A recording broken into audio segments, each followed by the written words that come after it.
Hello दोस्तों, हाजिर हूँ मैं एक और नई वीडियो के साथ। दोस्तों, इस वीडियो में आज हम देखेंगे यूपी डीएलएड 4th सेमेस्टर के विषय शांति शिक्षा एवं सतत विकास को। दोस्तों, इस विषय से जुड़े हुए बहुविकल्पीय प्रश्नों को आज इस वीडियो में हम कंप्लीट करेंगे। तो दोस्तों, बिना देरी करते हुए शुरू करते हैं हमारा आज का यह वीडियो। मैं हूँ सचिन कुमार पांडे और आप देख रहे हैं study with Sachin YouTube channel.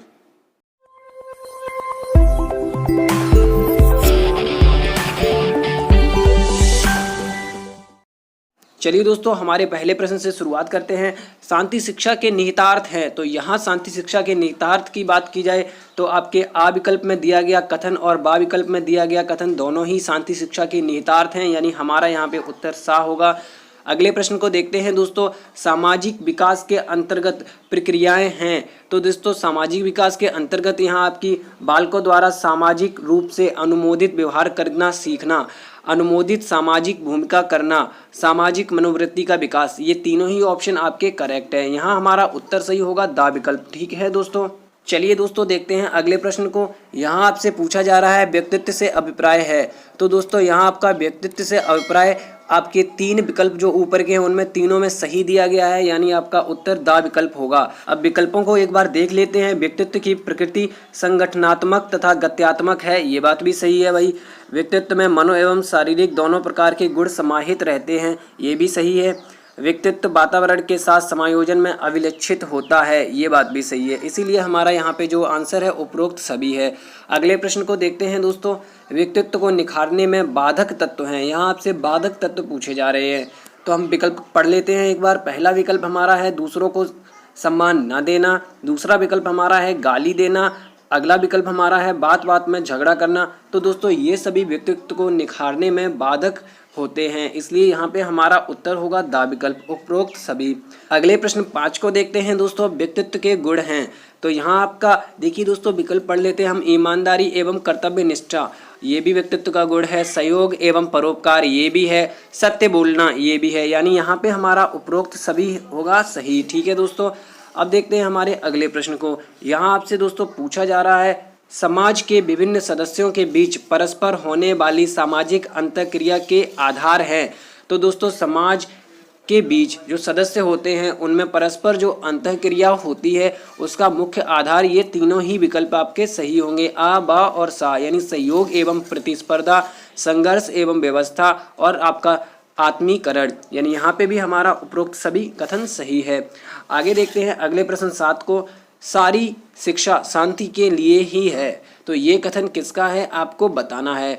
तो दोस्तों अगर हम इस कथन की बात करें तो ये आपका मारिया मॉन्टेसरी जी का है, आपका सा विकल्प एकदम करेक्ट है। ठीक है दोस्तों, अब देखते हैं हमारे अगले प्रश्न को। यहाँ आपसे दोस्तों पूछा जा रहा है शांति शिक्षा के उद्देश्य हैं। यहाँ देखिए दोस्तों, पहला विकल्प आपका है शांति शिक्षा द्वारा हिंसा से संबंधित मुद्दों के प्रति जागरूक करना, प्रशिक्षुओं को हिंसा के विभिन्न रूपों से आगाह करना, हिंसा से निपटने के समझ विकसित करना, यानी यहाँ भी आपका जो आंसर होगा वो दा विकल्प होगा, उपरोक्त सभी। ठीक है दोस्तों, अब बढ़ते हैं हमारे अगले प्रश्न की तरफ। अगले प्रश्न में दोस्तों आपसे पूछा जा रहा है निम्नांकित में से किसने शांति का पाठ पढ़ाने में अथक परिश्रम किया था, तो दोस्तों यहाँ पे आपका मोहम्मद साहब ने शांति का पाठ पढ़ाने में अथक परिश्रम किया था। अगले प्रश्न को देखते हैं दोस्तों। शांति शिक्षा से संबंधित मूल्य कहाँ से नहीं प्राप्त होता है, तो दोस्तों शांति शिक्षा से संबंधित मूल्य आपका युद्ध से नहीं प्राप्त होता है। बाकी तीनों विकल्प आपके सही है, वहाँ से हमें शांति शिक्षा से संबंधित मूल्य प्राप्त होता है। अगले प्रश्न को यहाँ देखेंगे निम्नांकित में से कौन शांति शिक्षा का उद्देश्य नहीं है, तो दोस्तों हिंसा को अपनाना शांति शिक्षा का कतई उद्देश्य नहीं है, ये बिल्कुल ही यहाँ पे गलत दिया गया है, यानी यही हमारा आंसर होगा। अब बढ़ते हैं हमारे अगले प्रश्न की तरफ। अगले प्रश्न में दोस्तों आपसे पूछा जा रहा है यहाँ पर शांति की दृष्टि से निम्नांकित में से कौन सा गुण आवश्यक है, तो दोस्तों शांति की दृष्टि से हमारा जो आवश्यक गुण है वो आपका भाईचारा होना चाहिए, यहाँ पे सा विकल्प आपका सही है, भाईचारा। अब देखते हैं अगले प्रश्न को। शांति शिक्षा की आवश्यकता का प्रतिपादन निम्नांकित में से किस कथन द्वारा नहीं होता है, तो दोस्तों यहाँ हमारा जो आंसर सही होगा दा विकल्प सही होगा। देखिए दोस्तों इसमें लिखा हुआ है प्राकृतिक संसाधनों के अंधाधुंध दोहन के लिए, तो दोस्तों शांति शिक्षा यहाँ प्राकृतिक संसाधन के अंधाधुंध दोहन के लिए बिल्कुल नहीं दी जाती है, यही हमारा आंसर यहाँ पे होगा।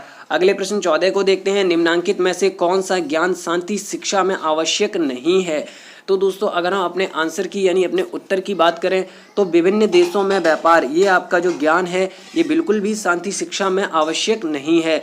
बाकी हम देखें, पहला विकल्प आपका है न्याय आधारित विकास, ठीक है दोस्तों। अगला विकल्प आपका है शांतिपूर्ण विकास, ये और शांति का प्रत्यय, ये सभी शांति शिक्षा में आवश्यक हैं। बाकी आपका बा विकल्प सही होगा, विभिन्न देशों में व्यापार, ये शांति शिक्षा के अंतर्गत नहीं आता है। अब देखते हैं दोस्तों हमारे अगले प्रश्न को। अगले प्रश्न में दोस्तों यहाँ आपसे पूछा जा रहा है, निम्नांकित में से किसे शांति के कौशल के रूप में नहीं स्वीकार किया जा सकता है। तो दोस्तों शांति के कौशल के रूप में यहाँ समूह कार्य को नहीं स्वीकार किया जाएगा, बाकी सबको स्वीकार किया जाएगा। अगले प्रश्न को देखते हैं, निम्नांकित में से कौन शांति अभिवृत्ति नहीं है। तो दोस्तों यहाँ पर हिंसा एवं विवाद, ये आपकी शांति अभिवृत्ति नहीं है। अगले प्रश्न को देखते हैं दोस्तों, यहाँ आपसे पूछा जा रहा है निम्नांकित में कौन शांति मूल्य है। तो दोस्तों यहाँ पे शांति मूल्य जो होता है वह आपकी यहाँ पे सकारात्मक सोच होती है, ठीक है दोस्तों। अगले प्रश्न को देखेंगे दोस्तों, यहाँ पे हमारा अगला प्रश्न हमसे कह रहा है कि किसके द्वारा प्रस्तुत व्यक्तित्व की परिभाषा आज सर्वमान्य है। तो दोस्तों यहाँ पर ऑलपोर्ट के द्वारा जो व्यक्तित्व की परिभाषा दी गई है वो आज हर जगह सर्वमान्य है। अगले प्रश्न को देखेंगे दोस्तों, निम्नांकित कथनों में से कौन सा कथन असत्य है। तो दोस्तों यहाँ पे आपका बा विकल्प गलत है, व्यक्तित्व के सभी गुण आनुवांशिक होते हैं, ये बात एकदम आपकी गलत कही गई है, ठीक है दोस्तों। अब बढ़ते हैं हमारे अगले प्रश्न की तरफ। दोस्तों आपसे अगले प्रश्न में पूछा जा रहा है, अच्छी आदत डालने के लिए क्या नहीं करना चाहिए। तो अच्छी आदत डालने के लिए आपको यदा कदा अभ्यास नहीं करना चाहिए, आपको रेगुलर अभ्यास करना चाहिए, ठीक है दोस्तों। अगले प्रश्न की ओर बढ़ते हैं। अगला प्रश्न यहाँ पे है हमारा, निम्नांकित कथनों में से कौन सा कथन स्वजागरूक बालक की विशेषता बताता है। तो दोस्तों आप देखेंगे कथन, आप पढ़ेंगे अगर सभी विकल्पों को, तो यहाँ पे हमारा सा विकल्प सही है। अगले प्रश्न को देखेंगे, निम्नांकित में कौन सा गुण व्यक्तित्व के 5 गुणों में शामिल नहीं है। तो दोस्तों यहाँ पर आपका जो सामाजिकता है वह व्यक्तित्व के 5 गुणों में शामिल नहीं है। अगले प्रश्न को दोस्तों देखते हैं। यहाँ पर अगले प्रश्न में हमसे पूछा जा रहा है, निम्नांकित में से कौन सा कथन सत्य है। तो दोस्तों यहाँ पे आपका आ विकल्प सही है, स्वभाव जन्मजात गुण है, ठीक है दोस्तों, यही आपका सत्य कथन है। अगले प्रश्न को देखते हैं दोस्तों, यहाँ आपसे पूछा जा रहा है, साथी समूह में बच्चा किसके प्रति अपने आप को उत्तरदायी समझता है। तो दोस्तों समूह के नेता के प्रति वह अपने आप को उत्तरदायी समझता है। चलिए दोस्तों बढ़ते हैं हमारे अगले प्रश्न की तरफ। यहाँ आपसे दोस्तों पूछा जा रहा है, बोध के विषय में कौन सा कथन सत्य नहीं है। तो दोस्तों बोध के विषय में यानी आपके अगर बोध की बात की जाए तो उसके विषय में यहाँ पे ये कथन बिल्कुल सत्य नहीं है कि यह सामूहिक होता है, ठीक है दोस्तों। अब बढ़ते हैं हमारे अगले प्रश्न की तरफ। साथी संबंधों में विविधता के विषय में कौन सा कथन सत्य नहीं है। तो दोस्तों यहाँ पे आपका जो आंसर होगा वह आपका दा विकल्प सही होगा। जीवन लक्ष्य की समानता, सभी साथियों में जीवन लक्ष्य की समानता एक जैसी नहीं होती है, ठीक है दोस्तों, इसलिए ये कथन आपका सत्य नहीं है। अगले प्रश्न को देखते हैं दोस्तों। अगले प्रश्न में हमसे पूछा जा रहा है यहाँ पे, आक्रामकता के विषय में कौन सा कथन सत्य है। तो आक्रामकता के विषय में यहाँ पर दोस्तों, किशोरों का आक्रामक व्यवहार अशाब्दिक होता है, ये कथन आपका सत्य है, विकल्प सा आपका सही है। अगले प्रश्न में दोस्तों आपसे पूछा जा रहा है, निम्नांकित में से कौन सा कारक रसेल के अनुसार चरित्र का आधार नहीं है। तो यहाँ पर अगर हम बात करें रसेल के अनुसार चरित्र के आधार नहीं होने की, तो आपका नैतिकता उत्तर एकदम करेक्ट होगा। अब चलिए दोस्तों बढ़ते हैं हमारे अगले प्रश्न की तरफ। अगले प्रश्न में दोस्तों आपसे पूछा जा रहा है, निम्नांकित में से कौन सी नैतिकता की विशेषता नहीं है। अगर नैतिकता की विशेषता की बात करें तो यशमान कल्याण हेतु, ये आपकी नैतिकता की विशेषता नहीं है, आपका आ विकल्प एकदम करेक्ट है। अगले क्वेश्चन को देखेंगे, निम्नांकित में कौन समाज अनुकूल व्यवहार नहीं है। समाज के प्रति कौन सा व्यवहार यहाँ पे अनुकूल नहीं दिया गया है। हम अपने विकल्पों को पढ़ लेते हैं। दूसरों का हित करना, ये तो भाई है। पुरस्कार की इच्छा, यातायात के नियमों का पालन, स्वेच्छा से दान। यहाँ पे दोस्तों आपका बा विकल्प सही है, पुरस्कार की इच्छा करना, ये आपका समाज अनुकूल व्यवहार नहीं है। अगले प्रश्न को देखते हैं, निम्नांकित में से चरित्र के विकास के लिए क्या आवश्यक है। तो दोस्तों चरित्र के विकास के लिए आपका यहाँ पे जो सर्वोत्तम विकल्प होगा वो आपका होगा सदाचार युक्त पर्यावरण, ये आवश्यक है, ठीक है। आसपास का जो हमारा पर्यावरण है वो सदाचार युक्त होना चाहिए, जिसको हम कहते हैं ना दोस्तों कि हमारे पड़ोस में कैसा माहौल है, ठीक है। माहौल आपका हमेशा सदाचार युक्त होगा तो आप अपने चरित्र को सर्वोत्तम प्रकार से विकसित कर पाएंगे, ठीक है दोस्तों। अब देखते हैं यहाँ पे हमारे अगले प्रश्न को। अगले प्रश्न में दोस्तों आपसे पूछा गया है, वाटसन ने व्यवहार के लिए किसको महत्वपूर्ण माना है। तो दोस्तों वाटसन ने व्यवहार के लिए आपका जो उद्दीपन और अनुक्रिया दोनों को ही महत्वपूर्ण माना है, ठीक है दोस्तों। अगले प्रश्न को देखेंगे, यहाँ पर नए अनुबंधन का निर्माण होता है। नए अनुबंधन का निर्माण दोस्तों अनुकूलन के नियम से होता है। ठीक है, अब देखते हैं दोस्तों अगले प्रश्न 34 को। निम्नलिखित में से कौन सी रणनीति परिवार द्वारा शांति के लिए निर्णयकारी व्यवहार हेतु नहीं अपनाई जाती है? तो यहाँ हमारा जो आंसर सही है दोस्तों, सामाजिक आर्थिक स्थिति में सुधार। ये देखिए दोस्तों, शांति के लिए नहीं अपनाई जाती है। ठीक है दोस्तों आगे देखते हैं अगले प्रश्न 35 को।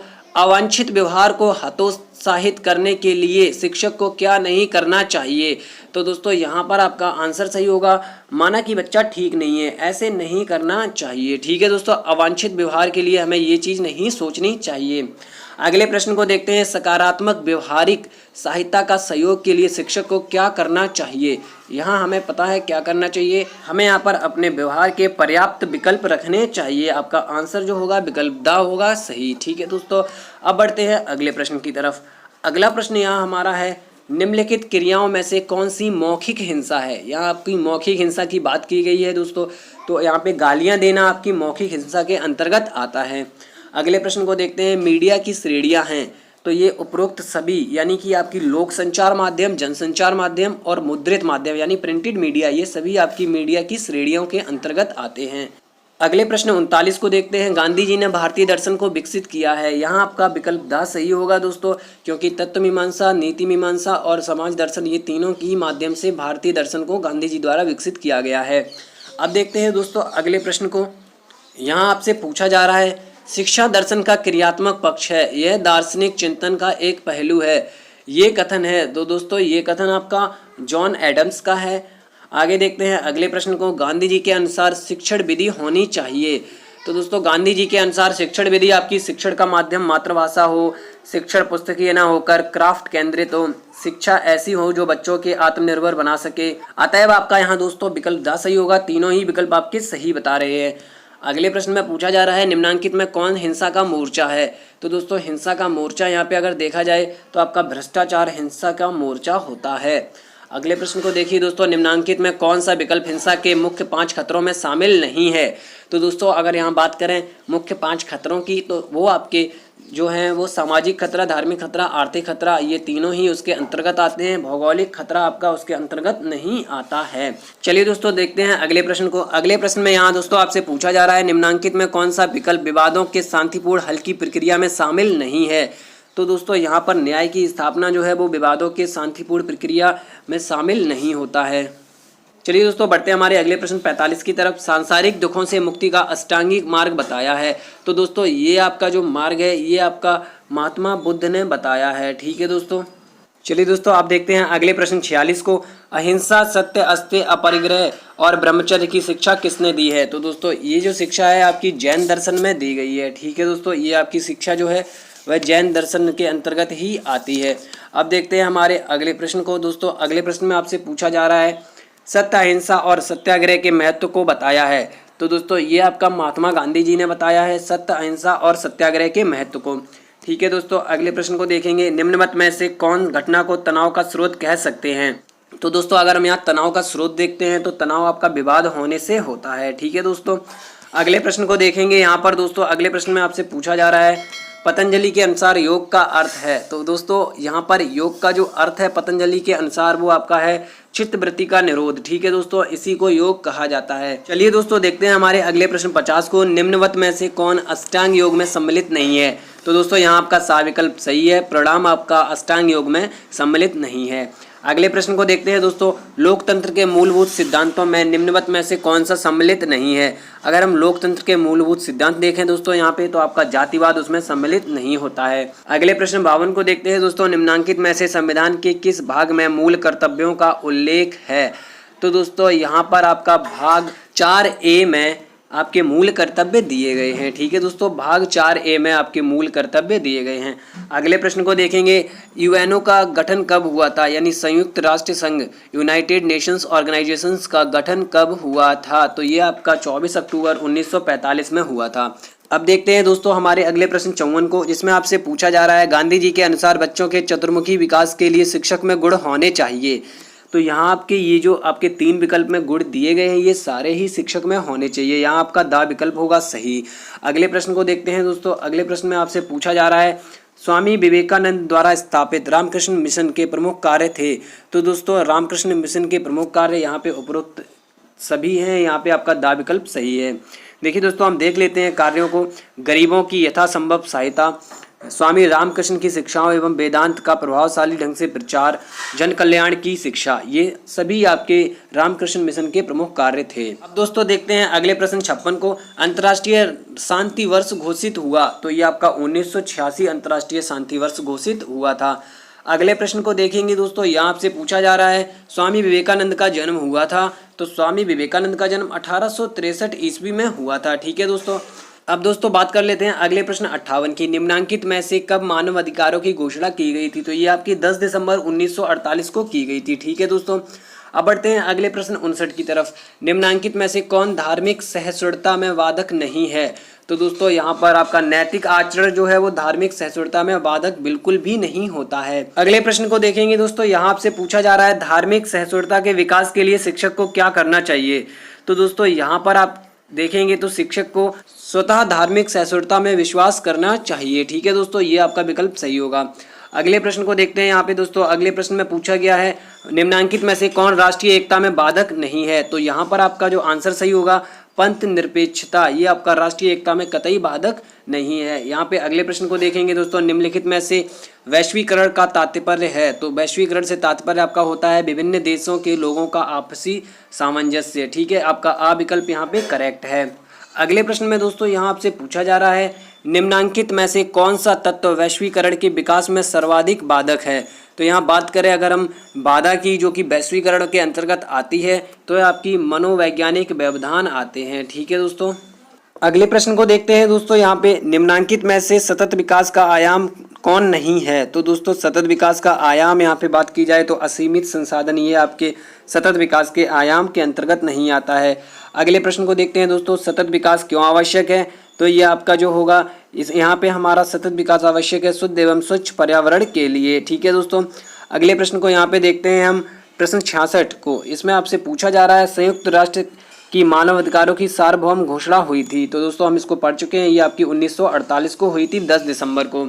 अगले प्रश्न को देखते हैं दोस्तों, शांति शिक्षा के लिए आवश्यक है, तो दोस्तों यहाँ पे बात की जाए शांति शिक्षा तो आपकी समस्त विषयों की कक्षा में दी जा सकती है, बा विकल्प आपका करेक्ट है। अगले प्रश्न को देखते हैं दोस्तों, बच्चों को सुयोग्य नागरिक बनाया जा सकता है, तो ये आपका गुणवत्तापूर्ण शिक्षण के द्वारा बनाया जा सकता है। चलिए दोस्तों बढ़ते हैं अगले प्रश्न की तरफ। योग दर्शन के प्रणेता हैं, तो योग दर्शन जो आपका है वो पतंजलि के द्वारा दिया गया है। अगले प्रश्न को देखते हैं दोस्तों, यहाँ से पूछा जा रहा है शांति के लिए शिक्षा नैतिक विकास के उन मूल्यों, दृष्टिकोणों और कौशलों के पोषण पर बल देती है जो सामंजस्य बैठाने के लिए आवश्यक हैं। तो दोस्तों यहाँ जो हमारा उत्तर सही होगा वह आपका आ विकल्प सही होगा, प्रकृति और मानव जगत के बीच। ठीक है दोस्तों। अब बढ़ते हैं अगले प्रश्न की तरफ। यहाँ आपसे दोस्तों पूछा जा रहा है विश्व भारती की स्थापना की थी, तो दोस्तों विश्व भारती की स्थापना आपकी गुरुदेव रविंद्रनाथ टैगोर के द्वारा की गई थी। ठीक है दोस्तों। अगले प्रश्न को देखते हैं, निम्नांकित में से कौन सा गुण व्यक्तित्व के 5 गुणों में शामिल नहीं है, तो यहाँ पर बात करें व्यक्तित्व के 5 गुणों में शामिल ना होने की, तो ये आपका खुलापन, यहाँ पे आपका आंसर सही होगा।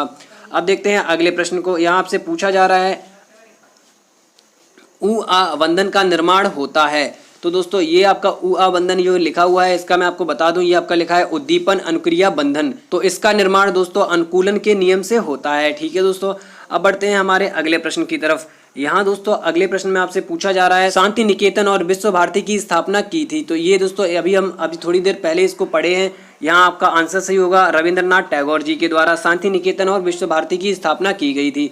अगले प्रश्न को देखते हैं दोस्तों, निम्नलिखित में से कौन सा लोकतंत्र के सिद्धांत हैं, तो दोस्तों यहाँ पे स्वतंत्रता, समाजवाद और समानता, आपका सा विकल्प करेक्ट है, यही आपके लोकतंत्र के सिद्धांत हैं। ठीक है दोस्तों। अगले प्रश्न को देखते हैं। अगले प्रश्न में पूछा जा रहा है संयुक्त राष्ट्र संघ ने शांति और अहिंसा की संस्कृति का अंतर्राष्ट्रीय दशक कब घोषित किया था, यहाँ हमारा आंसर होगा आ विकल्प, वर्ष 2001 से वर्ष 2010 तक। अगले प्रश्न को देखते हैं दोस्तों, यहाँ आपसे पूछा जा रहा है लोकतंत्र शासन वह प्रणाली है जिसमें जनता का शासन जनता द्वारा और जनता के लिए होता है, तो ये कथन किसका है दोस्तों, ये कथन आपका अब्राहम लिंकन जी का है। ठीक है दोस्तों, आपका बा विकल्प यहाँ पे करेक्ट है। बढ़ते हैं हमारे अगले प्रश्न की तरफ। अगले प्रश्न में दोस्तों पूछा जा रहा है योग दर्शन के प्रणेता हैं, तो ये आपके महर्षि पतंजलि जी योग दर्शन के प्रणेता हैं। अगले प्रश्न को देखते हैं दोस्तों, तनाव प्रबंधन की तकनीक नहीं है, तो यहाँ हमारा उत्तर सही होगा दा विकल्प, सदैव चिंताग्रस्त रहना। ठीक है दोस्तों, अब देखते हैं हमारे अगले प्रश्न को। अगले प्रश्न में दोस्तों आपसे पूछा जा रहा है संयुक्त राष्ट्र संघ की स्थापना कब की गई, तो ये आपकी 24 अक्टूबर 1945 को हुई थी। अब देखते हैं दोस्तों अगले प्रश्न 81 को। यहाँ आपसे पूछा जा रहा है अष्टांगिक योग में सम्मिलित नहीं है, तो दोस्तों यहाँ पे हमारा आंसर सही होगा विकल्प सा विधि विधान, ये आपका अष्टांगिक योग के अंतर्गत नहीं आता है। तो दोस्तों हमारे आज के सारे प्रश्न कंप्लीट हो चुके हैं। उम्मीद करता हूँ वीडियो आपको पसंद आई होगी। अगर वीडियो आपको वाकई में पसंद आई है तो वीडियो को लाइक कर देना, अपने साथियों के साथ शेयर कर देना। और दोस्तों प्लीज़ अगर आपने अभी तक हमारे चैनल को सब्सक्राइब नहीं किया है तो प्लीज़ सब्सक्राइब कर लेना। चलिए दोस्तों, इसी के साथ वीडियो समाप्त करते हैं। वीडियो देखने के लिए बहुत बहुत धन्यवाद। आपका दिन शुभ हो।